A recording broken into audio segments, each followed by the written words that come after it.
Shalom, selamat berjumpa kembali dalam acara Obsesi Hati, obrolan seputar suami istri yang sehat dan rohani. Bersama saya Leo Sumampo. Dan saya Fitri Sumampo Sitorus. Jujur Kembali saya lagi. malam ini agak takut-takut nih menjadi hostnya.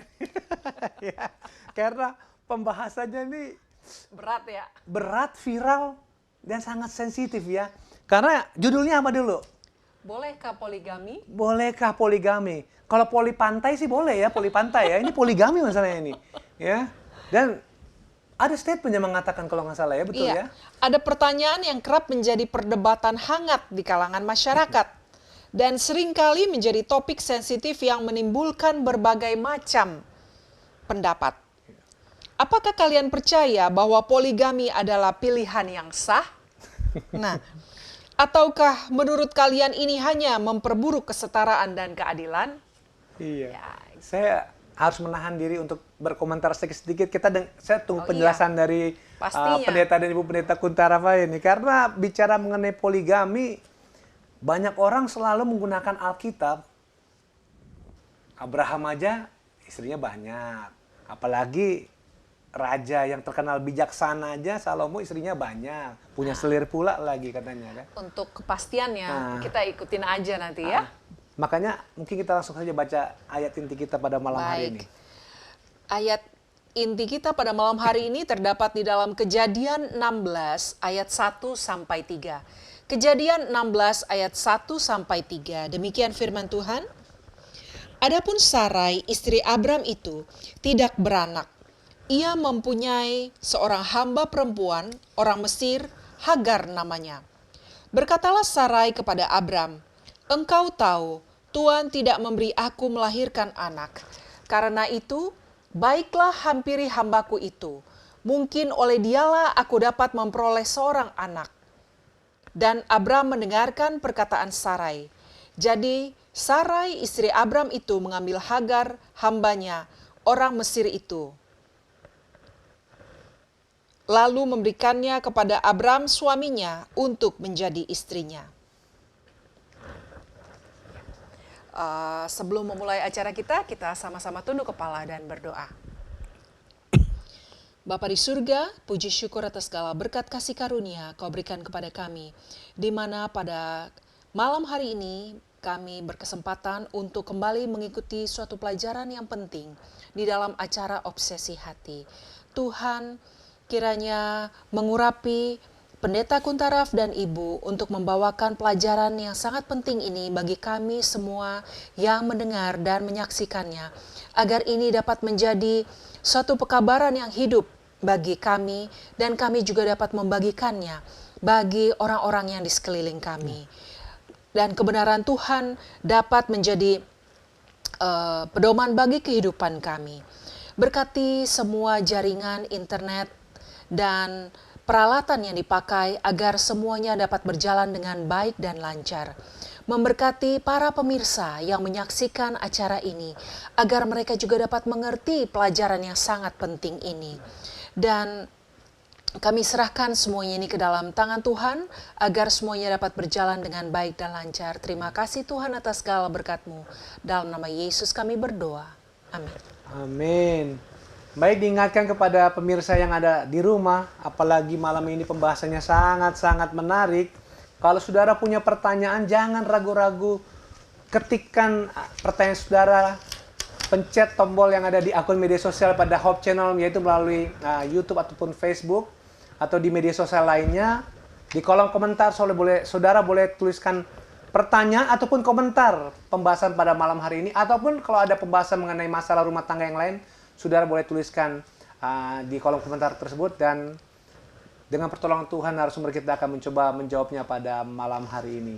Baik. Dan jangan lupa juga kita ada polling IG, ya, Instagram. Kami berharap partisipasi dari para pemirsa yang ada di rumah untuk mengisi polling Instagram tersebut dengan pertanyaan yang pastinya sangat menarik ya. Baik, kita akan langsung saja menyapa narasumber kita yang ada di North Carolina, Amerika Serikat. Shalom pendeta dan ibu pendeta. Shalom, pendeta dan ibu Halo, pendeta. Fitri, selamat Selamat malam di malam sana, selamat pagi dari North Carolina. Selamat pagi di North Carolina. Ya, selamat malam dari Jakarta. Dan kami nggak mau berkomentar banyak ini pendeta dan ibu. Karena silakan saja langsung pendeta dan ibu membawakan penjelasannya supaya kita semua mendapat pencerahan ya. Betul. Silakan pendeta dan Kami ibu. persilakan. Baik, terima kasih. Ya, pemirsa yang berbahagia, kami dapatkan sebuah berita dari satu orang ya mengenai temannya yang mengatakan bahwa ia mempunyai, artinya suaminya ingin untuk poligami, bahkan sudah poligami, mempunyai istri lebih dari satu. Dan alasannya oleh sebab Alkitab juga memberikan beberapa contoh tentang poligami. Ya. Jadi dengan demikian mereka merasa bahwa poligami itu adalah sesuatu perkara yang baik, ya. Tidak masalah. Nah, ayat yang telah dibacakan tadi ya adalah pengalaman daripada Abraham oleh sebab Sarah tidak punya anak, ya, tidak bisa menghasilkan anak, maka dia menawarkan akan istrinya. Adanya suaminya yaitu Abraham untuk mendapatkan atau mendekati akan hambanya yaitu Hagar. Ya. Kemudian ini kelihatannya seperti usulan yang baik. Kemudian apa yang terjadi sesudah itu di dalam Kejadian 21 ayat 10. Nah, berkatalah Sarah kepada Abraham, usirlah hamba perempuan itu beserta anaknya. Wah, bukan main keras sekali ya. Sebab anak hamba ini tidak akan menjadi ahli waris bersama-sama dengan anakku Ishak. Jadi kita lihat bahwa terjadilah pertengkaran yang hebat setelah Abraham menikah dengan artinya mendekati akan Hagar. Ya. Jadi kelihatannya seperti baik, tetapi ternyata menimbulkan berbagai macam permasalahan. Bahkan kalau kita lihat masalah yang ada sekarang ini, misalnya di Timur Tengah antara kelompok Arab dengan kelompok Israel, ya itu kembali berakar kepada Abraham yang telah mempunyai gundik, yaitu Hagar. Ya, kalau seandainya hanya Ishak saja, atau hanya dari Sarah saja, maka dengan sendirinya suasana di Palestina itu jauh lebih aman. Ya.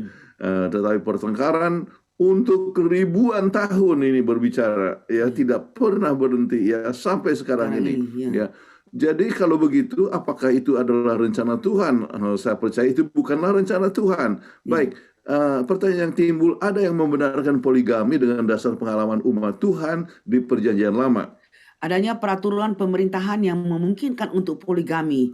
Jadi inilah pertanyaan yang timbul. Apakah benar ini poligami dibenarkan? Ya, apakah orang Kristen boleh untuk poligami? Ya.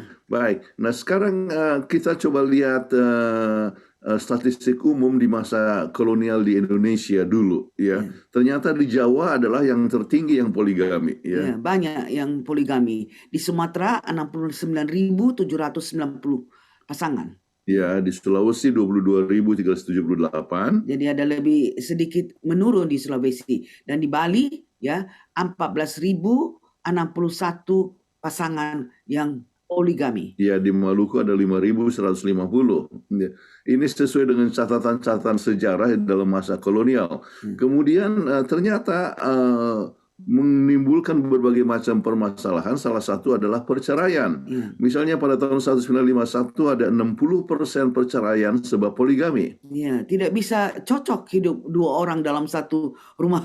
Ya, dan pada tahun 1952 62% perceraian sebab poligami. Jadi meningkat. Ya, kemudian penurunan angka poligami menurut data Kementerian Agama. Kita coba lihat data-data ini. Ini adalah catatan yang terdaftar. Ya. Namun banyak sekali apa yang disebut kawin suri dan sebagainya yang itu tidak terhitung ya jumlahnya. Tetapi kita coba lihat beberapa jumlah statistik ini. Pada tahun 2012 995.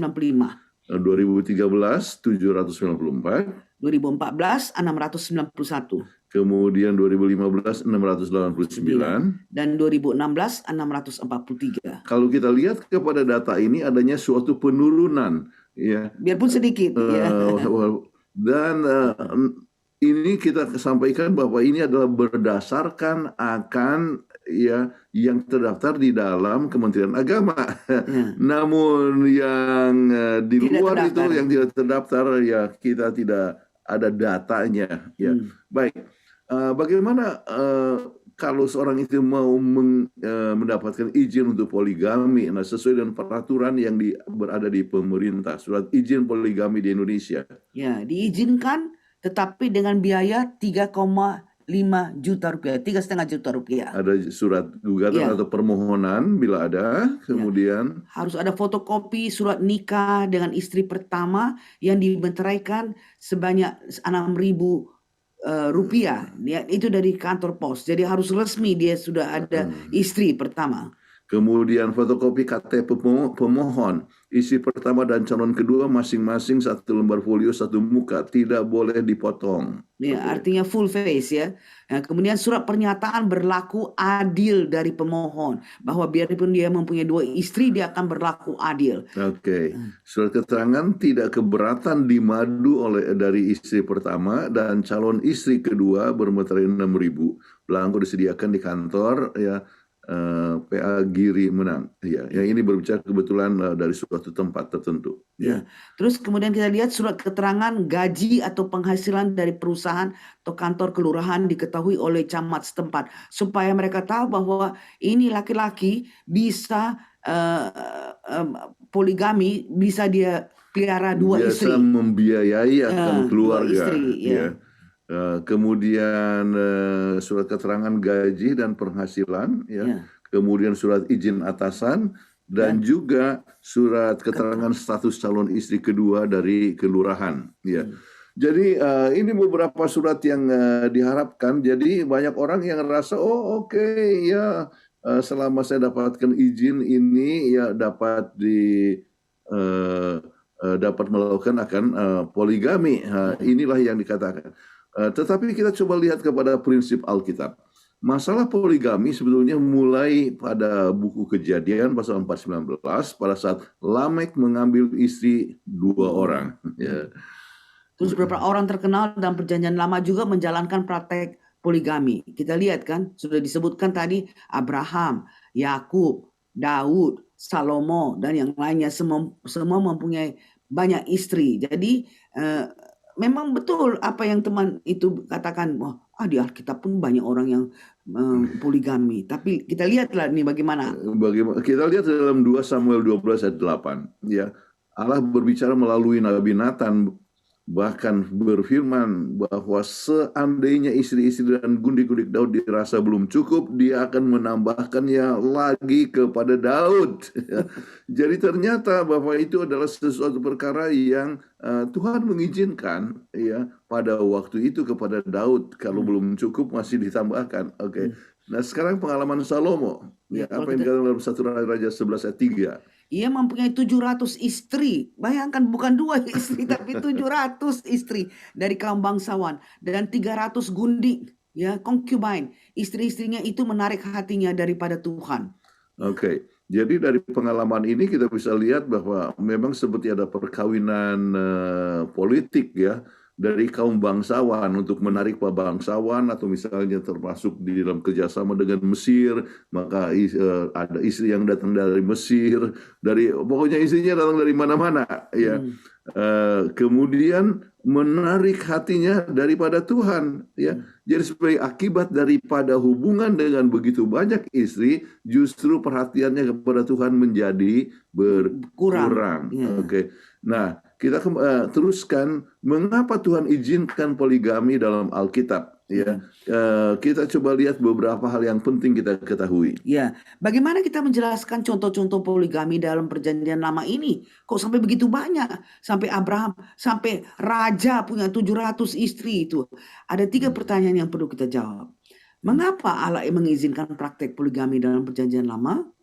Kemudian bagaimana Allah memandang praktek poligami di zaman sekarang? Iya.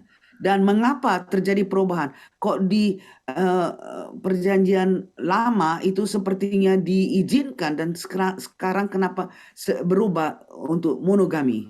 Iya. Nah, sekarang kita coba lihat mengapa Allah mengizinkan poligami dalam Perjanjian Lama. Ada beberapa hal yang kita perlu ingat. Yang pertama, ya, Selalu lebih banyak perempuan daripada laki-laki di dalam dunia. Ya, itu statistik sekarang menunjukkan bahwa kira-kira 50,5% dari populasi dunia adalah perempuan. Jadi more female, lebih banyak perempuan daripada laki-laki, dan laki-laki hanya 49,5%. Nah, dengan menganggap persentase yang sama terjadi pada zaman dahulu dan dilipat gandakan dengan jutaan manusia, maka berarti akan ada puluhan ribu perempuan lebih banyak daripada laki-laki. Ya, bukan hanya puluhan ribu, itu dapat jutaan. ribu. Ya, ya. Kemudian faktor yang kedua adalah peperangan pada zaman dahulu kala sangat kejam, ya, dan kematian yang luar biasa tingginya. Hal ini akan mengakibatkan perbedaan persentase yang lebih besar, ya, antara perempuan dan laki-laki. Sebanyak laki-laki yang mati di medan pertempuran, ya. Jadi lebih banyak, ya, perempuan daripada laki-laki akibatnya. Ya, kemudian yang alasan ketiga, ya, dalam masyarakat patriarki hampir tidak mungkin bagi perempuan yang tidak menikah untuk mencukupi kebutuhan dirinya sendiri. Para perempuan seringkali tidak berpendidikan dan tidak terlatih. Para perempuan bergantung kepada ayah ataupun saudara laki-laki dan suami mereka untuk menyediakan kebutuhan hidup dan perlindungan. Jadi ini merupakan faktor untuk supaya mereka dapat hidup. Iya, jadi ini asumsi kita katakan, ya, mengapa sampai Tuhan mengizinkan akan praktik poligami dalam Perjanjian Lama.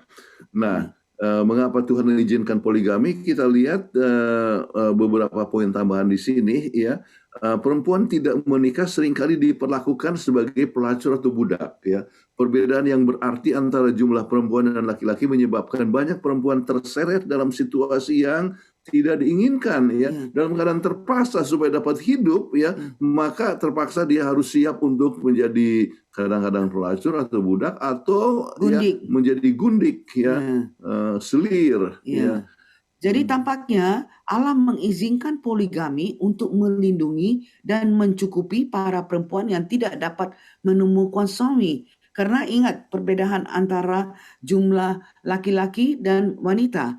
Ya, seorang laki-laki akan mengambil beberapa istri dan berfungsi sebagai pemberi nafkah dan pelindung bagi mereka. Ya, jadi itulah yang telah terjadi, ya, dan kita dapatkan, ya, praktek-praktek ini dalam Perjanjian Lama. Ya. Nah, walaupun tidak ideal hidup dalam rumah tangga poligami, tentu jauh lebih baik daripada jatuh kepada opsi lain seperti pelacuran, perbudakan, atau kelaparan, ya. Sebagai tambahan kepada faktor perlindungan dan pemberian nafkah, poligami memungkinkan perkembangannya umat manusia secara lebih cepat, ya, untuk menggenapi perintah Allah untuk beranak cuculah dan bertambah banyak sehingga tak terbilang jumlahnya di bumi, ya. Kemudian kita lihat laki-laki mampu menghamili beberapa perempuan dalam kurun waktu yang sama, menyebabkan umat manusia bertambah lebih cepat daripada jika seorang laki-laki hanya menghasilkan seorang anak setiap tahun kalau dia mempunyai hanya satu istri. Ya. Ya. Jadi itu kita lihat penyebabnya. Kemudian bagaimana Tuhan memandang poligami sekarang ini. Dengan sendirinya kita harus kembali kepada rencana Tuhan. Dalam Kejadian 2 ayat 24 dikatakan sebagai berikut. Ya. Sebab itu seorang laki-laki akan meninggalkan ayahnya dan ibunya dan bersatu dengan istrinya. Bukan dengan istri-istri dibilang di dalam Alkitab, ya. Kita baca di dalam Kejadian 24. Bersatu dengan istrinya, berarti single, ya. Sehingga keduanya menjadi satu daging. Jadi bukan daging-daging. Jadi Kejadian 2 ayat 24 kita bisa lihat bahwa only single husband, ya. Single laki-laki dengan single wanita. Ya. Jadi dengan demikian bahwa rencana Tuhan, ya, di dalam menjadikan manusia adalah, ya, monogami, ya, monogami. Nah, sekarang pandangan Alkitab terhadap monogami kita lihat walaupun poligami, walaupun Kejadian 2:24 lebih menggambarkan apa itu pernikahan ketimbang berapa orang yang terlibat, penggunaan kata tunggal yang konsisten seharusnya diperhatikan, ya. Jadi kata tunggal, ya. Istri tunggal, ya, suami tunggal. Suami tunggal. Jadi ini satu hal yang sangat penting untuk diketahui. Ya. Jadi, nah pandangan Alkitab terhadap poligami, ya kita lihat di dalam 2 Raja-Raja 17 ayat 14 dan 17. Apabila engkau telah masuk ke negeri yang diberikan kepadamu oleh Tuhan Allahmu dan telah mendudukinya dan diam di sana, kemudian engkau berkata, aku mau mengangkat raja atasku seperti segala bangsa yang di sekelilingku. Jadi mau ikut seperti orang yang di sekitarnya. Juga janganlah ia mempunyai banyak istri, supaya hatinya jangan menyimpang. Emas dan perak pun janganlah ia kumpulkan terlalu banyak. Jadi kita lihat di sini bahwa jelas sekali Allah berkata bahwa raja-raja tidak seharusnya memperbanyak istri atau kuda ataupun emas, ya. Jadi itu yang diharapkan di dalam, ya, tulisan daripada Alkitab, ya. Jangan sampai mereka itu mempunyai banyak istri, ya. Oke.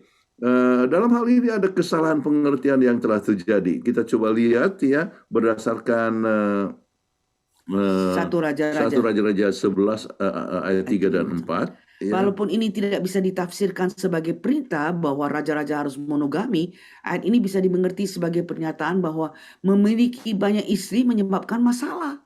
Hal ini bisa dilihat dengan jelas dalam kehidupan Daud dan Salomo. Bagaimana itu istrinya dan anak-anaknya sampai mati. Mereka harus saling bunuh, ya, artinya antara saudara. Kita lihat pengalaman daripada Daud, kita dengar tentang bagaimana Amnon, ya, dengan Absalom, ya. Kemudian kita lihat berbagai macam masalah yang telah terjadi, ya, dan itu oleh sebab, ya, istri yang banyak.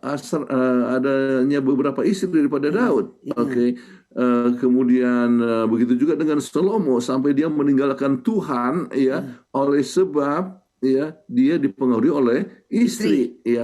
Nah, kita lihat dalam hal ini masalah yang terjadi dalam keluarga Daud dan Salomo. Daud, pertengkaran, pembunuhan dalam keluarga Daud. Ya. Itu disaksikan dan bapaknya harus melihat bagaimana akibat daripada perbuatannya sendiri, ya.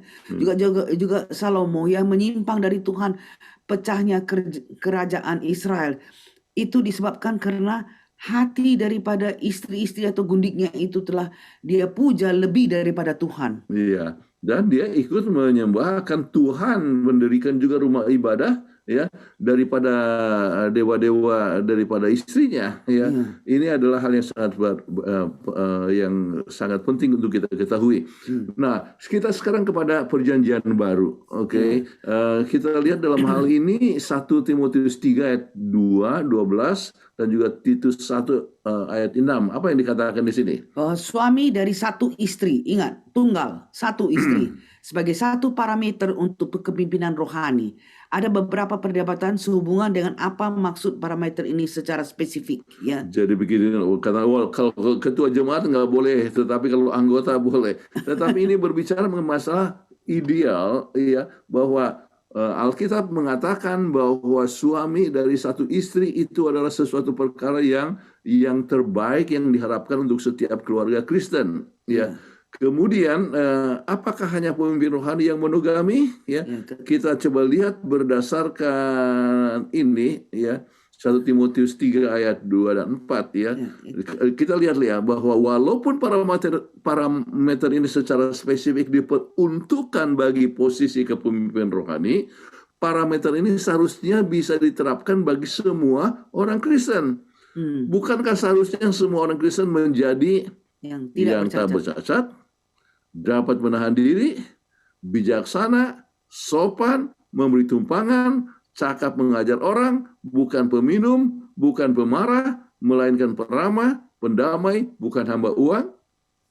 Ini parameter untuk bukan hanya pemimpin, tetapi semua orang Kristen diharapkan demikian, ya. Jadi kalau begitu, dengan demikian bahwa mempunyai satu istri itu adalah merupakan suatu hal yang juga merupakan parameter untuk semua orang Kristen, ya. Nah, sekarang kita coba lihat petunjuk Alkitab yang lebih lanjut, apa yang dikatakan di dalam Efesus 5 ayat 22 sampai 33. Berbicara tentang hubungan antara suami dan istri. Kedua, ketika merujuk kepada seorang suami bentuk tunggal, ya, single, ia selalu juga menunjuk kepada seorang istri, juga bentuk tunggal, bukan plural, ya. Karena suami adalah kepala istri, bentuk tunggal. Siapa yang mengasihi istrinya, bentuk tunggal, ya, bukan istri-istrinya tapi istrinya mengasihi dirinya sendiri. Sebab itu laki-laki bentuk juga tunggal, akan meninggalkan ayahnya dan ibunya dan bersatu dengan istrinya, juga single, ya, bukan istri-istri katanya, sehingga keduanya itu menjadi satu daging. Bagi kamu masing-masing berlaku, kasihilah istrimu, again bentuk tunggal, single, seperti dirimu sendiri, dan istri juga lagi single, bentuk tunggal, hendaklah menghormati suami, bentuk tunggal, bukan suami-suaminya. Jadi kita bisa lihat di sini petunjuk Alkitab itu sangat jelas. Jadi perjanjian baru menunjukkan tentang ya masalah suami, ya, satu suami dengan satu istri, dan itulah petunjuk untuk keluarga Kristen, ya. Nah, sekarang pertanyaannya, mengapa seperti berubah dari perjanjian lama dengan perjanjian baru, ya? Allah bukannya tidak mengizinkan sesuatu sebelum Dia izinkan, namun ini sebenarnya merupakan pemulihan pernikahan sesuai dengan rencananya yang mula-mula. Sebab rencana Tuhan yang mula-mula itu ya adalah ya seorang laki-laki akan mempunyai satu istri, ya. Adam hanya dengan Hawa, ya. Lamek yang akhirnya mempunyai dua daripada istri, kemudian akhirnya disusul dengan pada yang lain. Tetapi rencana Allah yang semula hanyalah satu istri, ya, untuk setiap suami, ya. Nah, kalau begitu poligami bukan rencana Tuhan. Ya. Kembali pada masa Adam dan Hawa, sekalipun poligami bukanlah rencana semula Allah, tampaknya Allah mengizinkan poligami untuk mengatasi masalah, walaupun itu bukan solution yang ideal, ya. Jadi bukan suatu solusi yang ideal. Oke. Nah, sekarang dalam masyarakat modern, ya, dalam kebanyakan masyarakat modern, poligami sama sekali tidak perlu, ya. Dalam kebanyakan budaya hari ini, perempuan mampu mencari nafkah dan melindungi diri mereka sendiri, menghapuskan satu-satunya aspek positif dari poligami, kan, ya, dikatakan oleh sebab sering wanita tidak dapatkan mencari nafkah sendiri, maka perlu untuk poligami. Tetapi masing-masing bisa berdiri sendiri. Ya. Bukan hanya itu, ya. Kita coba lihat bahwa kebanyakan bangsa modern memang mengatakan praktek poligami itu tidak sah. Ya. Misalnya di Amerika Serikat tidak boleh orang mempunyai poligami, ya. Nah, menurut Roma 13 ayat 1-7, kita harus mentaati hukum-hukum yang sudah ditetapkan pemerintah. Satu-satunya contoh Alkitab di mana kita tidak perlu menaati hukum pemerintah hanya ketika hukum itu bertentangan dengan perintah Allah. Ya, kita ingat itu kisah Rasul-Rasul 5 ayat 29. Ya, jadi pemerintah, ya, banyak negara, ya, artinya di Indonesia pun tidak mudah untuk poligami. Jadi harus ada izin-izin khusus dan sebagainya. Jadi kita harus taat kepada peraturan pemerintah, ya. Dan sebagai seorang Kristen, kita adalah warga negara yang baik dan kita harus mengikuti peraturan daripada pemerintah dalam hal ini. Jadi dengan demikian kesimpulan yang kami bisa dapat berikan adalah sebagai berikut. Rencana Allah bagi manusia adalah monogami. Ingatlah itu. Waktu Tuhan menjadikan Adam dan kemudian Hawa, mereka hanya pasangan yang ideal, ya. Satu laki-laki, satu perempuan. Dan jadi monogami. Allah tidak merencanakan poligami. Jadi rencana Tuhan, ingatlah perintah Tuhan kepada raja-raja itu yang kita bacakan tadi, ya. Jangan sampai itu terjadi, ya, yaitu seorang raja mempunyai banyak istri. Sebab itu menimbulkan berbagai macam permasalahan, ya. Yang sampai bisa dirasakan sampai sekarang ini. Ya. Allah tidak merencanakan poligami. Terus kemudian ketiga, kesimpulan kami dapat menarik dari presentasi ini bahwa pengalaman menunjukkan poligami menimbulkan banyak masalah rumah tangga dan bangsa. Ingatlah, bagi siapa yang membenarkan untuk mempraktekkan poligami di dalam rumah tangganya itu, bacalah bagaimana problem-problem yang dihadapi oleh Daud, problem-problem yang dihadapi oleh Salomo. Itu sudah dapat memberikan suatu kesadaran pada kita bahwa itu sudah menyimpang.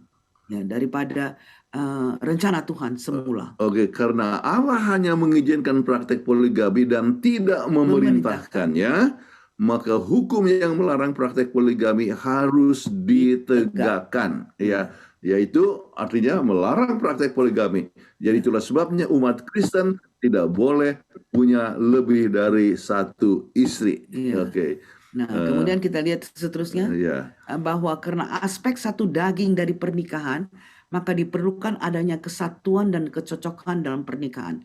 One flesh, Iya. suami istri. Menjadi satu daging, artinya dalam pemikiran banyak orang pikir itu hanya mengenai masalah Seks. hubungan seks. Tidak, tetapi satu daging itu adalah satu pemikiran, satu perencanaan. Jadi dalam suami istri itu haruslah ada satu keharmonisan. Dan ini tidak dapat dicapai sementara kalau seorang itu mempunyai lebih daripada satu istri. Ya.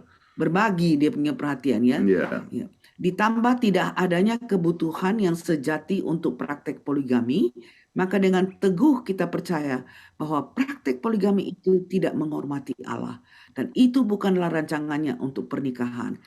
Jadi ini sangat jelas bahwa Tuhan hanya mau kita untuk monogamous. Ya. Oke. Tidak menghormati Allah kalau kita melaksanakan akan praktek poligami dan kita akan menghadapi banyak sekali permasalahan. Ya. Jadi dengan demikian, bagaimana yang kita harus ingat? Dengan memiliki Yesus, pasangan suami istri dapat bertahan terus sampai di hari tua. Seperti foto inilah, ya, sudah tua pun masih baku sayang. Tapi tidak akan bisa baku sayang kalau dua istri. Satu istri diperlaku dengan lebih affectionate, yang istri kedua akan lebih cemburu dan sebagainya. Itu tidak pernah akan ada, nggak habis-habis problema dalam rumah tangga kalau mempunyai istri lebih dari satu. Ingatlah pengalaman daripada istri-istri Yakub, ya, Rahel dengan Lea, mereka terus bertengkar dan sebagainya. Cemburu. Kemudian sampai kepada anak-anaknya juga bertengkar, ya. Bagaimana kalau Yusuf dia dekat akrab dengan Benyamin, ya, dalam satu ibu, tetapi yang lain, ya, saudara-saudaranya ikut termasuk dalam menganiaya dia dan sebagainya. Jadi kita lihat berbagai macam masalah terjadi oleh sebab poligami, ya. Kalau Anda ingin mempunyai rumah tangga yang berbahagia, ya, ingatlah, tinggalkan itu rencana untuk poligami dengan hanya satu istri saja dan tetap setia, ya, dengan kehadiran Tuhan dalam keluarga akan tetap merasakan kebahagiaan sampai di hari tua. Baik. Ya, terima kasih Pendeta dan Ibu Pendeta untuk penjelasannya, dan sudah jelas. Sangat jelas, ya. Jawabannya Betul. tidak bisa dibantah lagi, no doubt kalau bahasa Inggris, ya. Iya, Tidak bisa dibantah secara firman Tuhan dan juga secara hukum negara tadi gue sudah disebutkan, ya. Terlebih kita orang Kristen tidak boleh beristri lebih dari satu. Dan memang pada kenyataannya, kita bicara dari ayat Alkitab saja, Sarah yang tadinya menyuruh bertengkar juga dengan Hagar, ya. Kesal juga dia, ya. Karena memang siapalah ya orang yang mau dimadu, ya, istilahnya secara sifat manusia yang berdosa ini, kecemburuan itu pasti ada lah, ya. Betul. Dan memang saya setuju sekali, banyak masalah, ya. Kalau kita punya saudara tiri, punya ibu tiri, ya kan istri dua kan tetap aja ibu tiri dari satu pihak, kan. Ya, jadi akan lebih banyak masalah, dan saya memang setuju. Dan jawabannya sudah jelas, ya, pada malam hari ini. Betul, sangat baik sekali, ya. Nah, tentunya pasti banyak pertanyaan mengenai topik kita pada malam hari ini. Dan sebelum kita masuk ke segmen berikutnya, kita akan menyaksikan yang satu ini.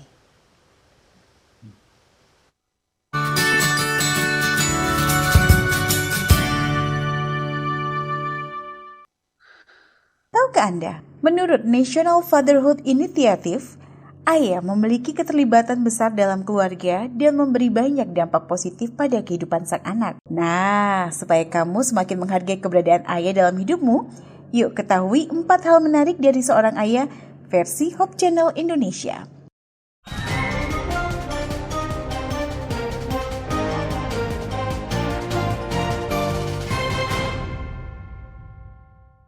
Yang pertama, ayah adalah seorang yang selalu mempercayai kemampuanmu lebih dari siapapun.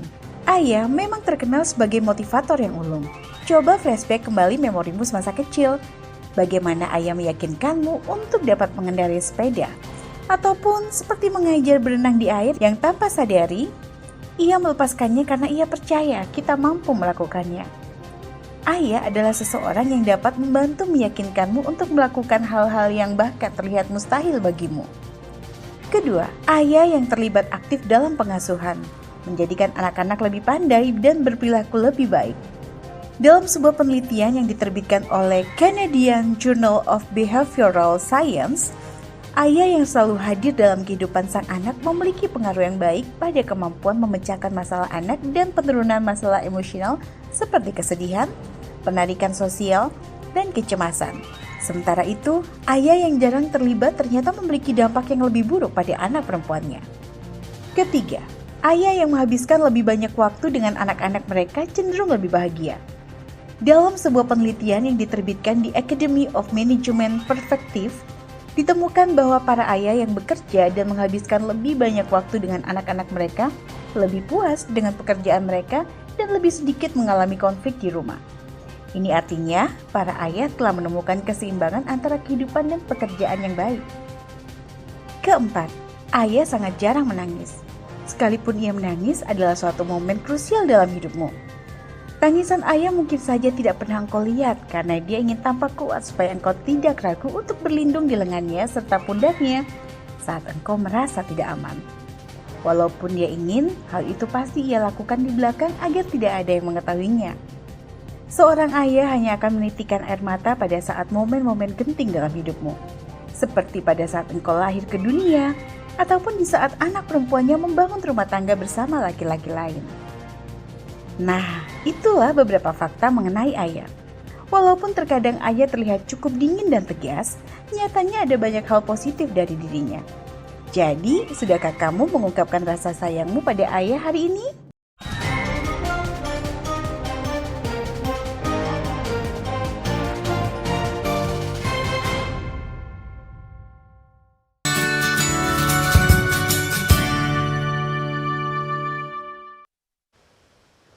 Kembali lagi dalam acara Obsesi Hati. Saat ini kita masuk ke segmen kedua yaitu activity dan talk show. Talk show ya, dan kita juga mengundang ada para responden namanya ya, yang kita tanyakan melalui video yang nanti akan sebentar diputar. Ada beberapa pertanyaan yang ditanyakan kepada mereka. Ada beberapa pertanyaan, nanti kita dengarkan pendapat-pendapat mereka dan kita akan bahas ya satu persatu. Pertanyaan pertamanya apa itu ya? Ya. Pertanyaan yang pertama, dalam agama Anda, apakah diperbolehkan poligami? Jelaskan. Nah, kalau saya ya tentunya sudah dijelaskan tadi, tidak boleh. Ya, itu tidak sesuai dengan firman Tuhan. Dan saya setuju sih, setuju. Sebagai laki-laki juga sepertinya kalau bicara poligami ini kan laki-laki quote and quote seperti diuntungkan kan, kalau bisa dibilang ya. Tapi setelah kalau dipikir-pikir, saudara, nggak tahu ya, kalau kita jujur, bayangkan saudara kalau ada dua orang wanita satu rumah. Saya rasa suami juga pusing kepalanya saudara ya. Ya, jadi saya setuju sekali dengan apa yang dikatakan firman Tuhan ya.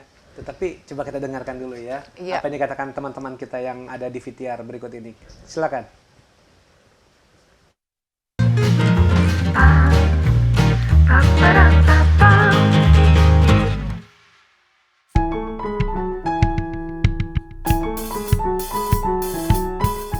Kalau dalam agamaku, setahu boleh karena ada beberapa alasan yang menyetujui untuk melakukan poligami.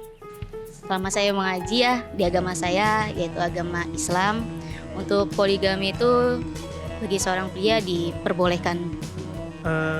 Setahu saya ya, untuk ajaran di agama saya sih diperbolehkan ya.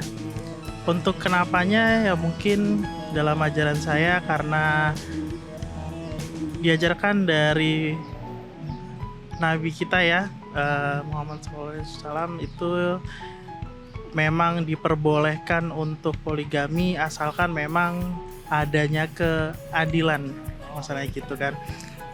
Kalau dari agamaku, itu agama Islam, menurut agamaku diperbolehkan untuk poligami. gitu. Ya di ajaran agama aku emang diperbolehkan untuk laki-laki berpoligami. Oh, nggak bisa, karena kita dari awal diciptakan memang hanya satu dan satu, laki-laki dan perempuan. Nggak ada satu dan dua laki-laki atau sebaliknya, nggak ada, satu aja.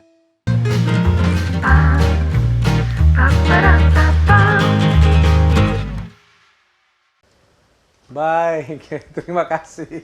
Cukup menarik nih jawabannya ya. Dan memang saya juga banyak keluarga yang saudara-saudara kita yang Muslim, memang setahu saya memang mereka memperbolehkan sih. Ya. Tapi supaya kita jangan salah berkomentar, bagaimana? Karena Pendeta Kuntara pasti lebih tahu lah mengenai keagamaan ini ya. Gimana, ada komentar mengenai banyak teman-teman kita memang mengizinkan poligami di agama yang lain ya? Silakan. Nah, ya, dengan sendirinya saya tidak bisa ikut campur untuk apa yang diajarkan oleh agama yang lain. Namun kita mengetahui bahwa mungkin saja agama yang lain berdasarkan juga dengan apa yang dituliskan di dalam Perjanjian Lama, ya, dan keadaan dengan beberapa alasan seperti dalam masa perang, ya. Banyak sekali laki-laki yang jadi korban sehingga istrinya kecuali menjadi istri kedua ya ataupun menjadi gundik maka dia susah untuk hidup ya, di samping jumlah wanita yang lebih banyak daripada jumlah laki-laki, kemudian sukarnya mereka itu untuk dapat berdiri sendiri ya. Jadi itu suasana yang terjadi di dalam masa dalam Perjanjian Lama ya. Perjanjian baru atau apalagi dalam zaman modern ini suasana yang berbeda, dan kita bisa lihat bahwa setiap tindakan yang memilih lebih daripada satu istri itu akan menimbulkan berbagai macam permasalahan ya. Jadi ini berhubungan juga dengan peraturan pemerintah. Jadi peraturan pemerintah untuk di tempat kami hidup memang adalah satu istri, tidak boleh lebih daripada lebih dari satu istri. Ya. Dan itu dengan pertimbangan ya bahwa inilah yang terbaik yang sesuai dengan rencana Tuhan. Baik, ya memang betul seperti yang kita bilang tadi lah, memang hati manusia ini kan penuh dengan kecemburuan ya. Kalau dibilang kita berlaku adil, apakah benar kita benar-benar adil dalam hidup kita ini kan yang memang menjadi satu yang harus direnungkan dan sangat debatable ya istilahnya ya. Laki-laki bilang saya adil kok. Iya, itu kata kamu. Kan yang kata istrinya adil nggak? Kita nggak tahu. Jadi tapi oke lah, ya kan kita menghargai segala pandangan dan pendapat dari teman-teman kita. Iya. Nah pertanyaan yang kedua ini bukan berdasarkan dari sudut agama, dan kita tanya kepada mereka kalau pribadi mereka sendiri. Nah, ini tidak bukannya artinya kalau kita nggak ngelihat dari unsur agama, mereka tuh setuju atau nggak setuju sih kalau poligami, dan kalau mereka setuju atau nggak setuju mengapa. Nah kita dengarkan saja video yang satu ini.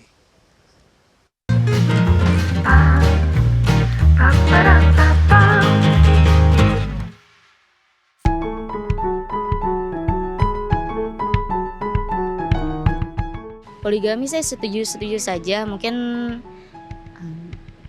kalau sudah berumah tangga mungkin bisa dibicarakan dengan pasangan alasan ingin poligami apa. Nah, itu hasil keputusan bersama sih di luar agama ya. Kalau menurut saya pribadi sih ya, kalau saya sih sebenarnya tidak setuju ya kalau saya pribadi, karena memang saya sendiri memang yakin kalau bahwasannya saya sendiri itu memang mungkin tidak akan adil gitu ya, seperti yang memang yang ajaran walaupun di agama saya memang diperbolehkan, tapi kan kembali lagi keadilan itu kan tidak semuanya orang bisa, dan bahwasannya yakin dan mungkin percaya diri banget kalau misalnya dia bakal adil gitu. Kalau laki-lakinya itu bisa adil dan bertanggung jawab, ya boleh-boleh aja sih. Tapi kalau misalkan laki-laki itu mungkin belum ada ilmunya untuk bersikap adil, menurut aku lebih baik dihindari dulu lah poligami gitu. sangat tidak setuju. Kalau poligami kan artinya satu suami istrinya lebih dari satu kan ya. Nah, kenapa nggak setuju? Karena saya juga sebenarnya kalau dibalikin ke saya nggak mau gitu. Saya di 2 atau di 3 kan. Jadi sangat-sangat tidak setuju. Kalau menurut aku setuju karena memang ada beberapa alasan untuk orang-orang itu melakukan poligami.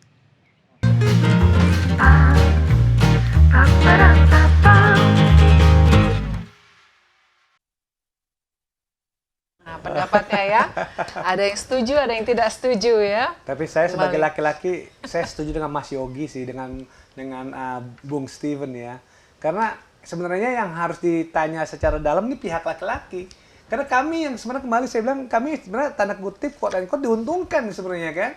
Wah, apalagi ya dalam hal yang lain lah ya, kita sangat diuntungkan. Tapi pendapat dari Mas Yogi itu sangat betul ya. Apakah betul kita bisa berlaku adil? Itu pertanyaannya kan. Itu kalau ngomong mengenai keadilan. Tapi kalau ngelihat pelajaran yang tadi disebutkan lebih banyak keburukannya, Masalah. lebih banyak kerugiannya, Karena memang kalau yang harus diperhatikan adalah bukan hanya hubungan suami dan istri kedua itu, bagaimana dengan anak-anak mereka? Itu kan harus dipikirkan hal. juga, iya. Banyak hal lah. Sudah pasti anak-anak itu akan bertengkar.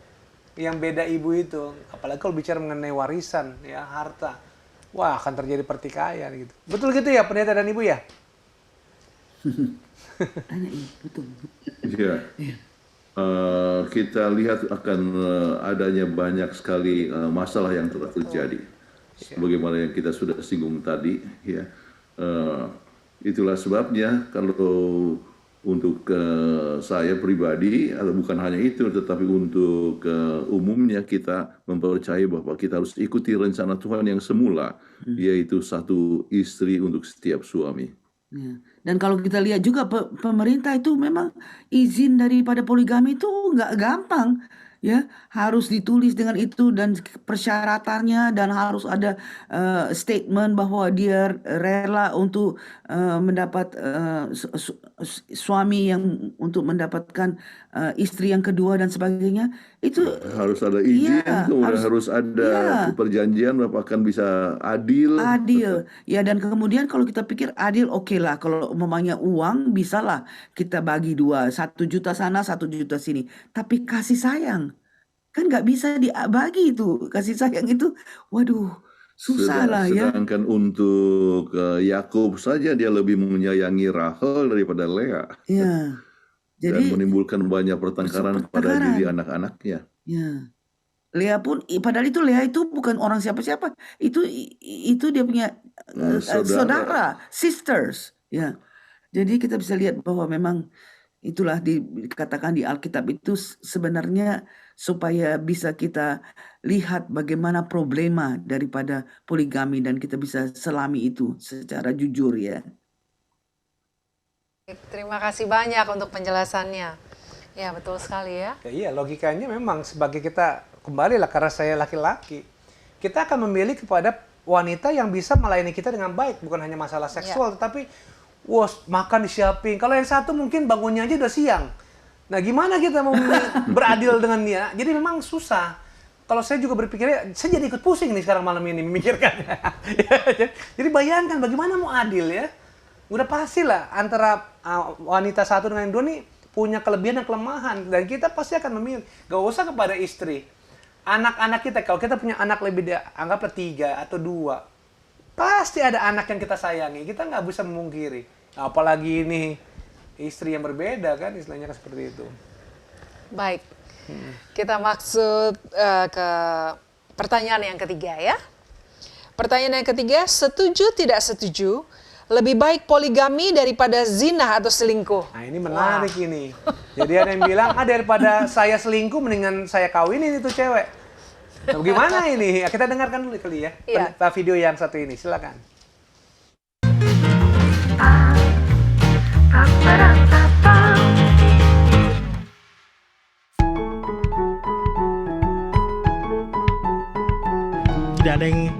Tidak ada yang saya setujui sih ya.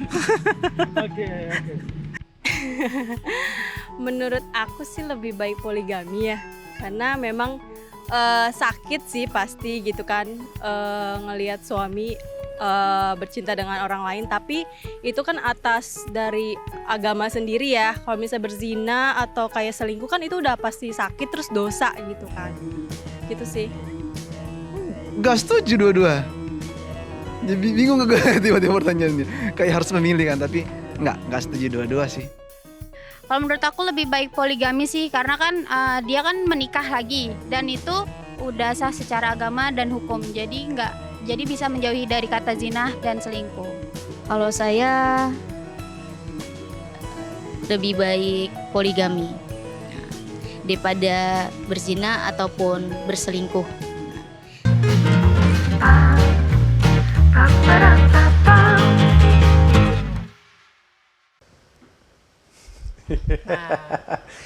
Pertanyaan yang dan menjawabnya juga dilematis ini. Saya setuju, malam ini saya setuju dengan Mas Yogi lah.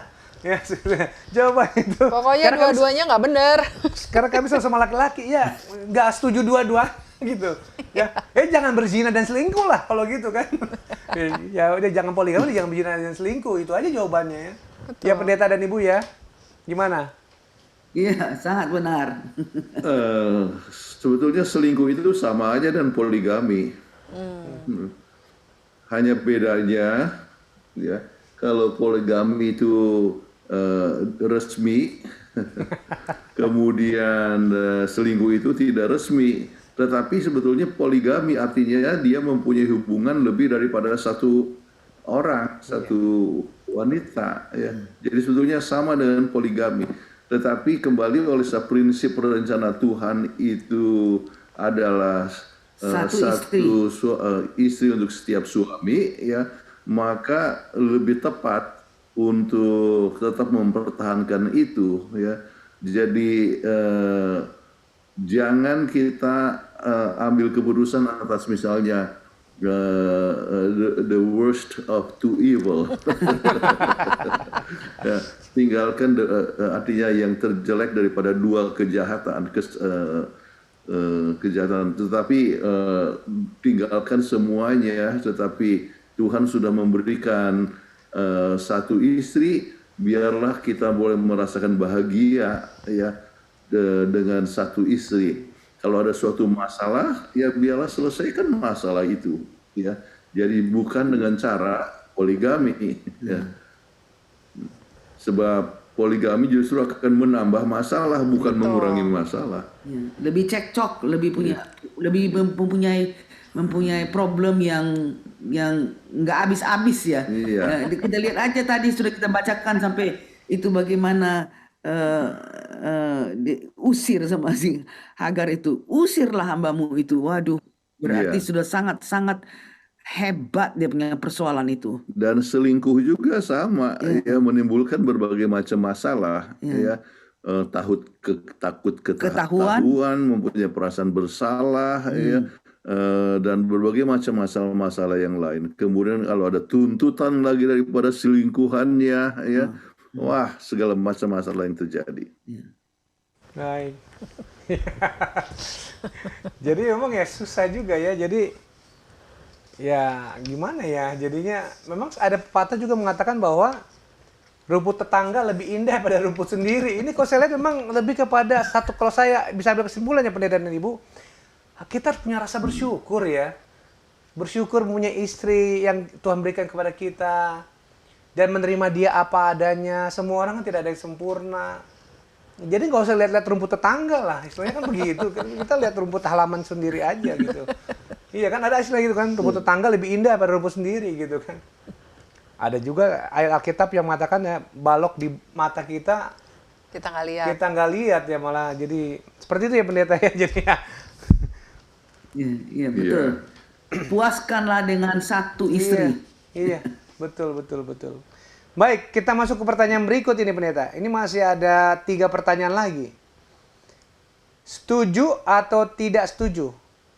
Apakah pernikahan poligami lebih bahagia daripada monogami? Waduh, ini sebenarnya kalau saya bisa langsung jawab ini. Tapi kita dengarkan dulu video yang satu ini ya.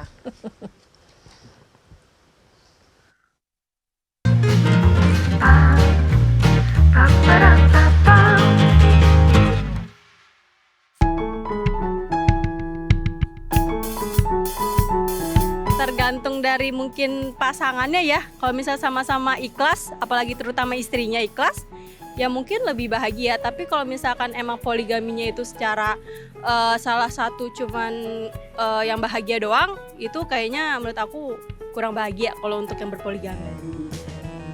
Enggak setuju lah, karena nggak usah jauh-jauh.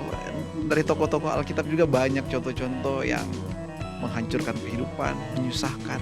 Banyak lah contoh-contoh. Karena aku belum nikah, aku belum bisa memilih ya setuju atau tidak setujunya. Tapi kalau menurut aku itu tergantung masing-masing dari pasangan. Ada yang mungkin setuju, ada yang mungkin enggak juga. Kalau menurut aku enggak setuju sih, karena aku juga kalau nanti sebagai seorang istri akan mengusahakan untuk biar rumah tangganya tuh bisa lebih bahagia gitu. Jadi suami enggak akan kepikiran ke arah sana. Mungkin balik lagi ke diri masing-masing ya kalau itu. Karena saya belum berumah tangga, jadi tidak bisa. Mungkin ada yang lebih bahagia dengan poligami ataupun monogami. Tergantung kali ya, karena setiap orang ya itu mungkin yang kebutuhan orang, terutama mungkin laki-laki ya, kita nggak tahu ya yang dimaksud poligami itu memang bener yakin poligami karena memang berlandaskan mungkin ya agama ya, atau mungkin ya memang ada hal lain seperti itu kan. Ya mungkin menurut saya bahagia tidak bahagianya pasti akan ada yang nggak bahagianya.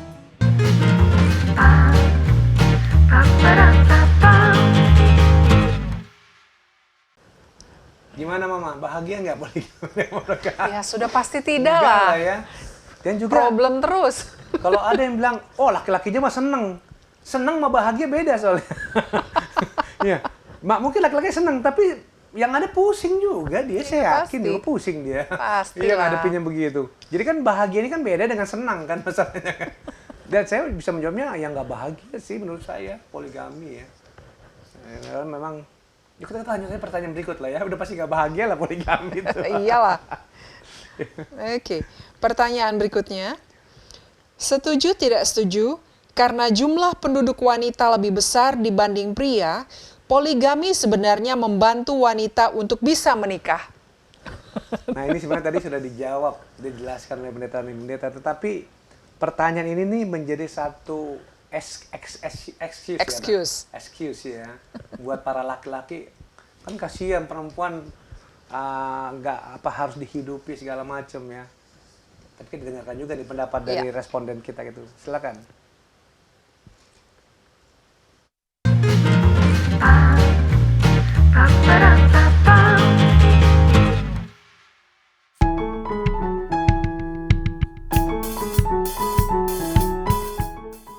Tetap nggak setuju, karena harusnya tetap bisa dapat lah, walaupun dari sisi kuantitas berbeda.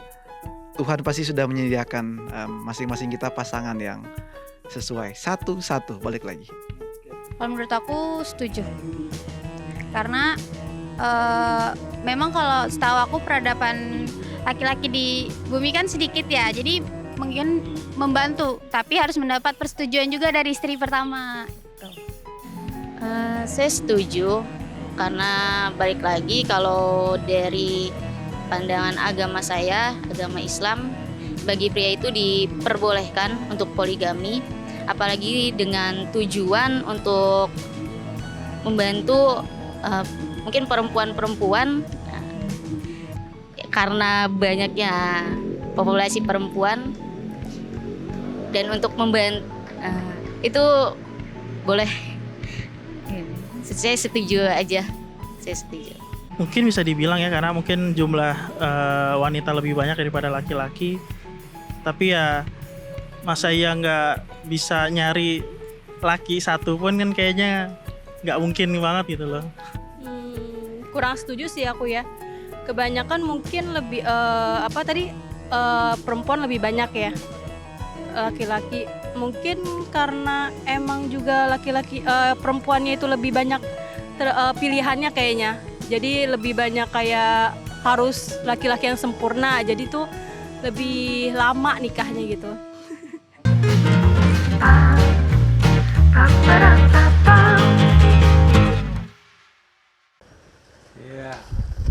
kasih jawabannya. Jadi memang nggak bisa jadi excuse ya bahwa Iyalah.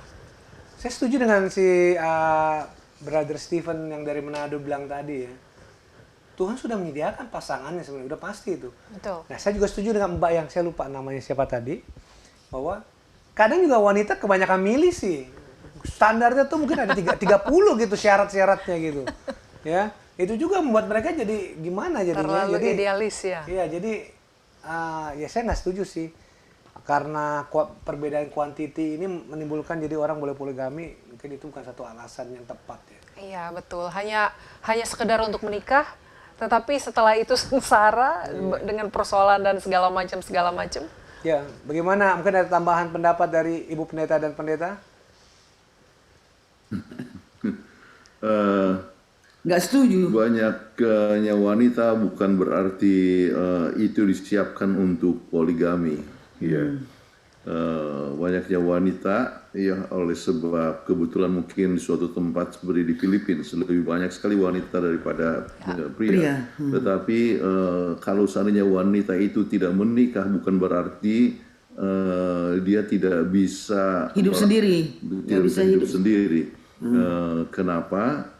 Sebab di dalam pelayanan kita ambil contoh untuk pekerjaan Tuhan, banyak wanita yang justru oleh sebab mereka tidak menikah, mereka dapat memberikan pelayanan yang sepenuhnya. Mereka tidak usah pusing dengan anak-anak atau dengan suami dan bisa memberikan pelayanan dengan sepenuhnya. Dan setiap orang diharapkan untuk menjadi saksi bagi Tuhan, dan setiap orang bisa melayani Tuhan sesuai dengan kapasitas yang dia miliki. Ya.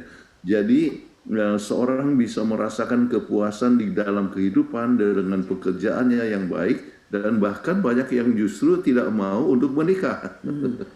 Sebab dia bisa lebih konsentrasi. Ya. Jadi lebih banyaknya wanita bukan berarti bahwa itu diharapkan supaya ada kesempatan untuk ada alasan untuk poligami. Banyak sekali. Kita baca aja bagaimana single person yang tidak married itu justru lebih mempunyai penyerahan yang penuh. Betul. Ya, dia punya waktu itu 100% untuk pelayanan dan selalu untuk mau menjadi berkat untuk orang lain.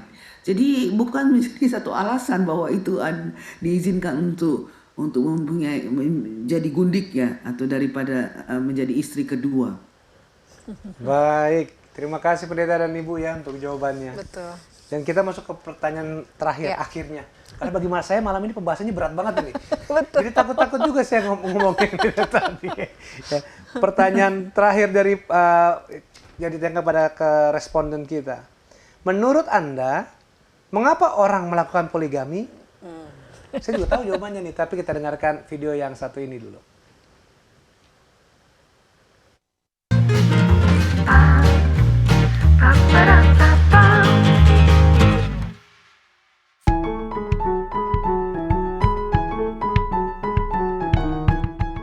Biasanya karena ada sesuatu hal yang mungkin tidak bisa dia dapatkan, contohnya semisalnya nih nauzubillah min zalik ya Kak, istrinya nih udah menikah lama sama istrinya, tapi karena sebelum pernikahan mereka nggak ngecek kesehatan, biasanya itu ternyata udah 10 tahun menikah atau mungkin lebih dari 10 tahun, tapi ternyata salah satunya ada yang mandul gitu, tapi salah satu dari mereka ini ingin punya keturunan, nah itu bisa melakukan poligami, tapi tetap harus minta persetujuan dari istri pertama. Mungkin karena alasan perempuannya sakit sehingga tidak bisa memberikan keturunan. Nah, jadi laki-laki poligami untuk bisa mendapatkan keturunan.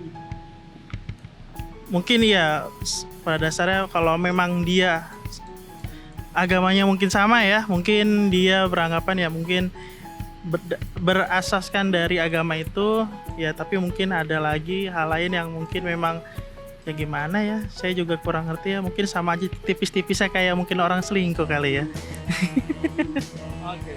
Ada berbagai macam hal sih ya, mungkin satu karena istrinya istrinya nggak bisa hamil, terus juga berpoligami mungkin ya memang ada laki-laki tertentu yang emang mau mensunahkan apa yang udah ada di ajarannya gitu. Gitu aja sih. Mungkin ada banyak alasan ya, di antaranya ada yang mempunyai keyakinan yang seperti itu yang pertama. Yang kedua, suka aja mungkin orangnya, suka lebih dari satu. Itu mungkin ya.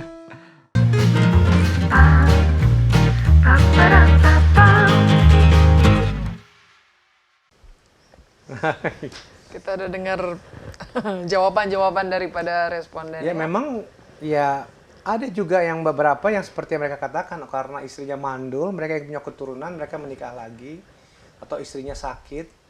Tetapi kok saya merasa, ya saya sebagai laki-laki, saya melihat lebih banyak karena nafsu dan serakah sebenarnya. Ya, nafsunya kita tahulah, bisa secara seksual, bisa secara hal yang lain, dan serakah. Nggak mau cuma satu, maunya banyak gitu. Itu sifat laki-laki kan agak sedikit arogan sebenarnya kan, laki-laki itu kan. Jadi yang saya lihat lebih kebanyak kepada karena nafsu mereka dan juga keserakahan mereka sih. Makanya itu apa? Orang melakukan poligami sih. Baik, itulah akhir dari segmen kita pada saat ini, segmen yang kedua. Kami mengucapkan terima kasih kepada para responden tadi. Terima kasih. Kami tidak bisa disebutkan nama sesuatu. Terima kasih sudah berpartisipasi. Dan kita akan masuk ke segmen yang ketiga, tapi sebelumnya kita akan mengikuti yang satu ini.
Baik, kembali lagi dalam acara Obsesi Hati.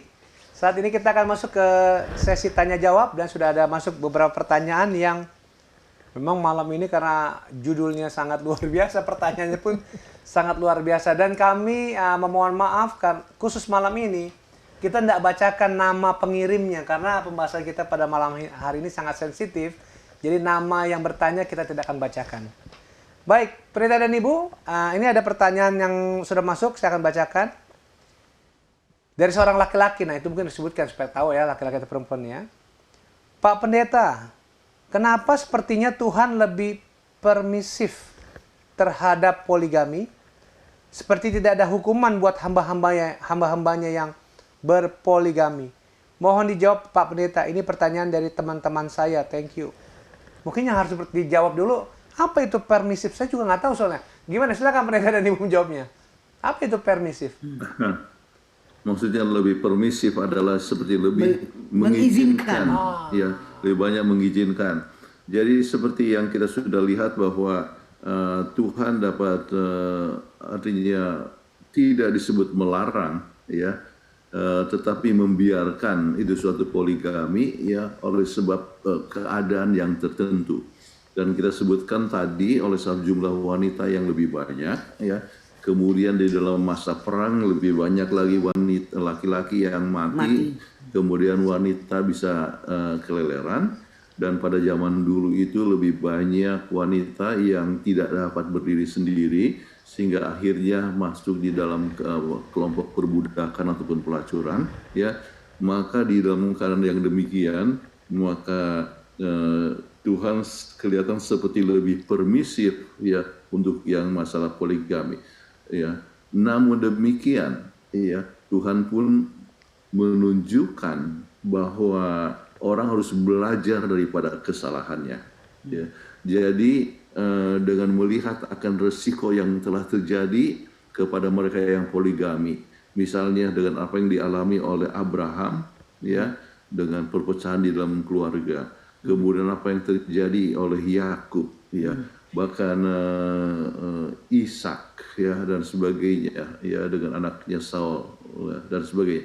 Jadi dengan melihat akan apa yang telah terjadi tersebut ya, maka kita dapat belajar, atau Tuhan mengizinkan supaya kita bisa belajar dari kegagalan tersebut, supaya kita jangan sampai mengikuti jejak yang sama ya.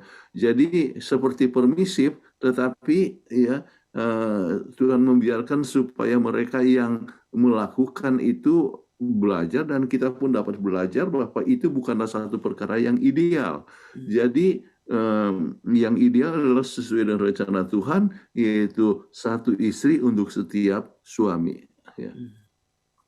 Baik. Sebenarnya Alkitab itu sangat jelas ya, diberitakan, nggak disembunyi-sembunyikan ya. Persoalan mereka, kita lihat persoalan daripada Daud, persoalan daripada Salomo, persoalan daripada Yakub, itu semua jelas diterangkan sejelas-jelasnya di Alkitab, supaya kita jangan membuat kesalahan yang sama.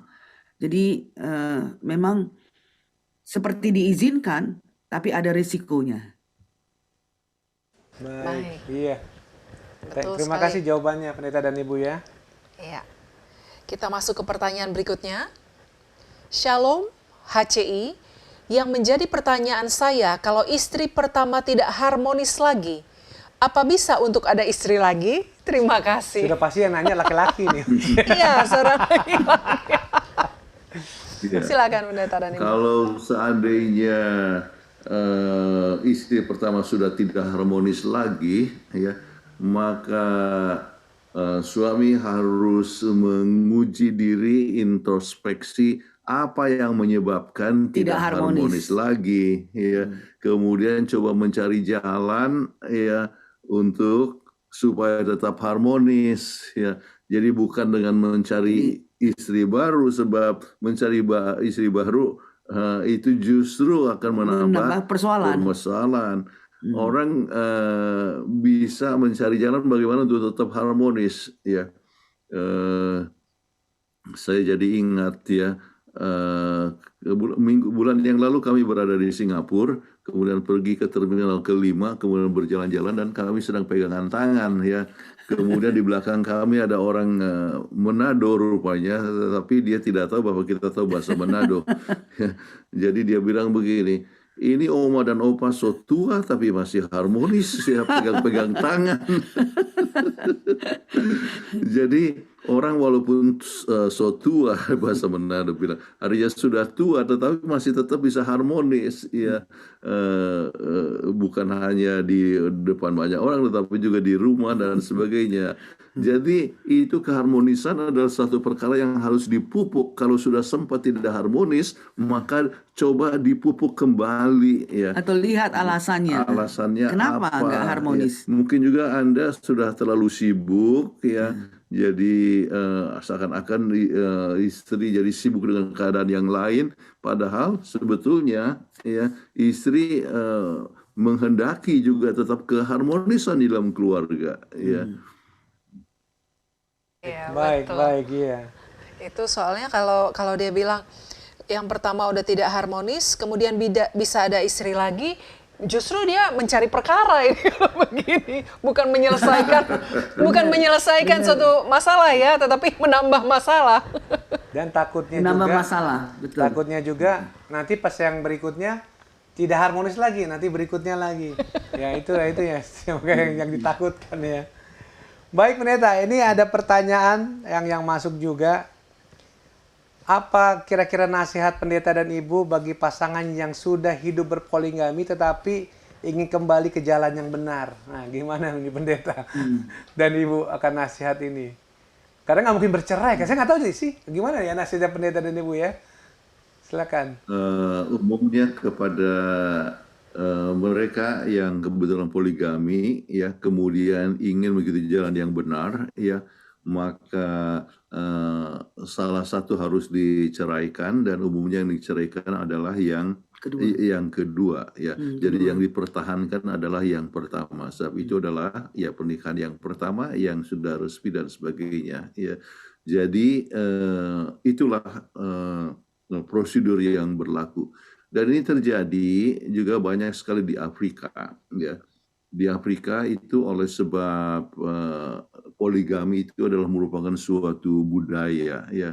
Jadi orang itu dianggap kuat ataupun mempunyai kekuatan secara tubuh atau secara ekonomi dan sebagainya kalau mereka itu punya lebih banyak istri. Tetapi kalau menjadi seorang Kristen, maka satu persatu itu perlu untuk diceraikan, tetapi harus ikut tetap mendukung akan pembiayaan kehidupan daripada yang telah diceraikan. Oke, baik. Ini sih jadi timbul pertanyaan. Jadi perceraian untuk kasus ini diizinkan berarti pendeta dan ibu, ya? Karena kita tahu di Alkitab bahwa kita tidak boleh bercerai, kan? Betul, ya? Tapi untuk kasus ini boleh atau bagaimana pendeta dan ibu? Ya, memang oleh sebab dia sudah melakukan suatu tindakan yang tidak tepat, yang tidak sesuai dengan Alkitab, ya, maka harus ditinggalkan, ya. Oke, baik. Terima kasih pendeta dan ibu, jelas jawabannya. Baik, kita masuk ke pertanyaan berikutnya. Pendeta, apakah di zaman Yesus diizinkan juga poligami? Karena kalau dosa zina kan dilempari batu. Kalau poligami bagaimana? Dilempar roti mungkin, ya. Kami persilakan pendeta dan ibu. Ada kebiasaan orang yang poligami waktu zaman Yesus, itulah sebabnya maka untuk orang-orang yang Kristen, dan tulisan daripada Rasul Paulus mengatakan, ya, bahwa hendaklah seorang pemimpin itu adalah suami dari satu istri, ya. Jadi kenapa dikatakan demikian? Oleh sebab banyak orang yang mempunyai istri lebih dari satu, ya. Bukan hanya sampai kepada masalah istri lebih daripada satu, ya, tetapi kita dapatkan praktek-praktek homoseksual, ya. Misalnya makanya ditulis dalam buku Roma pasal 1, banyak orang yang mengadakan hubungan antar sejenis, ya. Kemudian di dalam buku Korintus juga disebutkan mengenai masalah ini. Jadi masalah-masalah yang ada sekarang ini, pernikahan sejenis atau poligami dan sebagainya, ada pada waktu itu. Makanya diberikan nasihat supaya kita, ya, hanya mempunyai, artinya orang-orang Kristen pada waktu itu supaya mempunyai satu istri saja. Oke, berarti waktu ke zaman Yesus juga ada, ya, makanya nasihat Rasul Paulus seperti itu, ya. Baik, terima kasih jawabannya pendeta dan ibu. Pertanyaan berikut, nah ini bagus ini pertanyaan kalau menurut saya. Bagaimana poligami mempengaruhi kesetaraan gender dan hak-hak perempuan? Nah, silakan nih pendeta dan ibu. Ya, kesetaraan gender bukan berarti bahwa akan mempunyai lebih daripada satu istri, ya, atau mempunyai lebih daripada satu suami. Jadi kalau misalnya ini kesetaraan gender, ya, jadi kalau misalnya suami bisa mempunyai lebih daripada satu istri, maka istri juga bisa mempunyai beberapa suami, ya. Jadi itu kesetaraan gender. Ya, jadi kesetaraan gender, ya, itu adalah dalam kasus, ya, bahwa suami dan istri itu adalah equal, ya. Artinya oleh sebab istri diambil dari tulang rusuk, artinya setara dan dekat di hati, harus dikasihi, ya, dan jangan merasa bahwa suami itu harus menindas kepada istri, atau istri menjadi kepala, ya, enggak. Controlling. Yang controlling, ya. Tetapi kesetaraan gender yang diharapkan di sini adalah bagaimana masing-masing dapat mempunyai pendapat, ya, tidak ada penindasan, tetapi diperlakukan sebagai tubuhnya sendiri. Ya. Itu sudah jelas memang. Diambil dari ribs, bukan diambil dari kepala. Kalau diambil dari kepala, istri bisa kontrol sama suami, perintah-perintah, ya. Atau diambil dari kaki, istri bisa diinjak-injak oleh suami. Jadi memang betul-betul sangat jelas ya bahwa Tuhan itu mau kita husband and wife itu equal, ya, kesetaraan. Ya. Kena diambil dari ribs, Ya. dari Tulang injak, ya. rusuk. Ya. Ya, terima kasih Pendeta dan Ibu untuk jawabannya. Nah, mungkin kita akan menuju ke polling Instagram dulu kali ya. Ya. Karena pertanyaan menarik ya. Mungkin boleh dibacakan yang pertanyaan pertama. Baik, pertanyaan pertama, terlepas dari sudut pandang keyakinan kita, setuju atau tidak setuju dengan poligami? Nah, jawaban pollingnya, setuju itu 16% dan tidak setuju 84%. Wow, puji Tuhan. Untungnya banyak yang nggak setuju ya. Betul. Karena kalau tadi saya berpikir sih, sempat berbicara dengan salah satu kru Hope Channel, kalau banyak yang setuju, nah lo gimana cara jawabnya? Wah, untung mereka setelah mendengarkan penjelasan dari pendeta dan Ibu Kuntaraf, langsung menyadari bahwa tidak setuju untuk apa? Poligami. Nah, sebelum dikomentari oleh pendeta dan Ibu, saya akan langsung saja ke polling yang kedua. Pertanyaannya adalah, lebih baik poligami daripada zina atau selingkuh? Nah, yang setuju tuh hanya 20% dan yang tidak setuju 80%. Wah, berarti sebenarnya nggak setuju semua ini mereka untuk poligami dan berzinah ya. Mayoritas. Gimana pendeta dan Ibu mengomentari hasil polling kita pada malam hari ini? Silakan. Ya, jelas bahwa kita senang bahwa orang-orang tidak setuju dengan poligami dan juga tidak merasa bahwa poligami itu lebih baik daripada selingkuh atau zina. Ya, jadi kita tidak mau memilih the least of two evils. Ya, tetapi kita masing-masing menyadari bahwa kita tetap harus berpaut kepada apa yang menjadi rencana Tuhan. Dan inilah yang boleh memberikan kebahagiaan kepada kita. Jadi Tuhan telah mengaruniakan seorang yang untuk dikasihi dan biarlah dikasihi dengan sepenuhnya dan tidak usah kita harus membagi-bagi kita punya kasih kepada wanita yang lain. Baik, terima kasih pendeta dan Ibu atas jawaban yang telah berikan dan juga pembahasan kita pada malam hari ini dan waktu juga yang memisahkan kita. Karena waktu kita sudah habis pada episode kali ini. Jadi silakan closing statement-nya Pendeta Kuntaraf.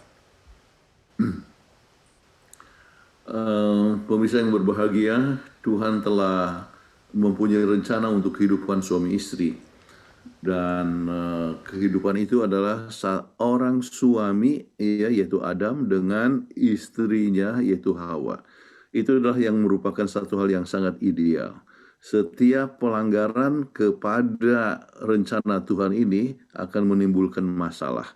Itulah yang terjadi dengan masalah Abraham ataupun Daud ataupun Salomo dan sebagainya.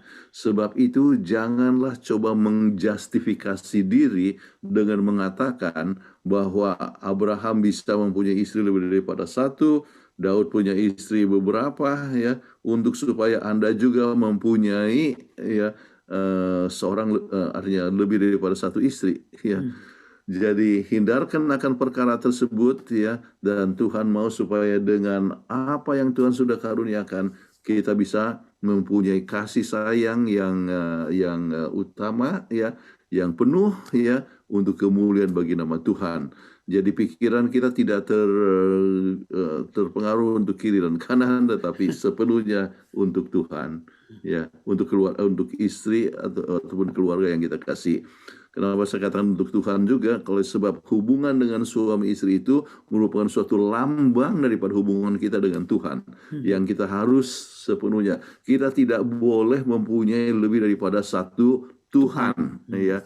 Jadi kita percaya kepada monoteisme, ya, hanya satu Tuhan. Kenapa kita harus mempunyai lebih dari satu istri, padahal hubungan dengan Tuhan itu, ya, dilambangkan dalam hubungan suami istri, ya. Jadi dengan demikian penyerahan sepenuhnya kepada Tuhan itu merupakan sesuatu hal yang kita harus ingat dan digambarkan melalui hubungan suami dan istri dengan istrinya yang hanya satu. Banyak. Untuk kesimpulannya, Pendeta, kami mengundang Ibu Pendeta Kuntaraf untuk membawakan doa tutup. Baik, sama-sama kita berdoa.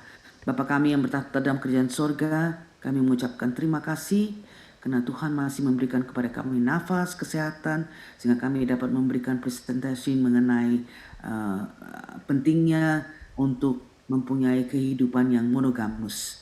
Tuhan mempunyai rencana bagi kami masing-masing. Dan itu sudah jelas dikatakan di Alkitab. Biarlah kami masing-masing dapat menghidupkan advis yang Tuhan berikan kepada kita demi untuk kebahagiaan kami. Demi untuk menggambarkan keharmonisan dalam rumah tangga. Ajarkan kami untuk selalu bergantung pada Tuhan, mencintai Tuhan.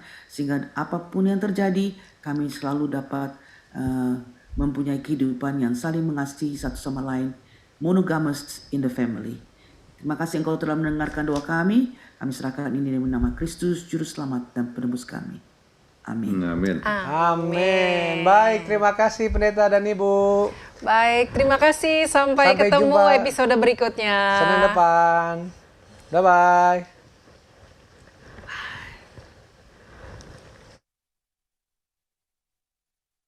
Mengingatkan bahwa Obsesi Hati hadir setiap hari Senin malam secara live dari Studio Hope Channel Indonesia di Jakarta. Dan kami juga ingin sampaikan kepada para pemirsa bahwa dari tanggal 8 Maret sampai 23 Maret yang akan datang, kita akan mengikuti KKRNet Jakarta Conference Hope for Indonesia dengan tema Life's Compass, Finding Direction and Purpose, yang akan diselenggarakan setiap malamnya tanggal 8 hingga 23 Maret 2024 di Hope Channel Indonesia. Baik, jadi jangan lewatkan KKR yang akan diadakan pada mulai 8 sampai 23 Maret ya, tentu saja di layar televisi yang kita cintai, Hope Channel Indonesia. Demikian akhir dari episode kita pada kali ini. Kami ucapkan banyak terima kasih kepada pemirsa yang sudah menyaksikan pada malam hari ini dari awal hingga akhir episode pada malam hari ini. Terlebih khusus kepada Pendeta dan Ibu Kuntaraf yang telah menjadi narasumber kita pada malam hari ini. Terima kasih banyak, dan juga kepada sahabat-sahabat kru Hope Channel Indonesia yang telah bekerja keras sehingga acara ini boleh berjalan dengan baik dari awal hingga akhirnya. Akhir kata, saya Leo Sumampo. Dan saya Fitri Sumampo Sitorus. Saksikan terus Hope Channel Indonesia, televisi yang mengubah hidup Anda. Tuhan memberkati kita.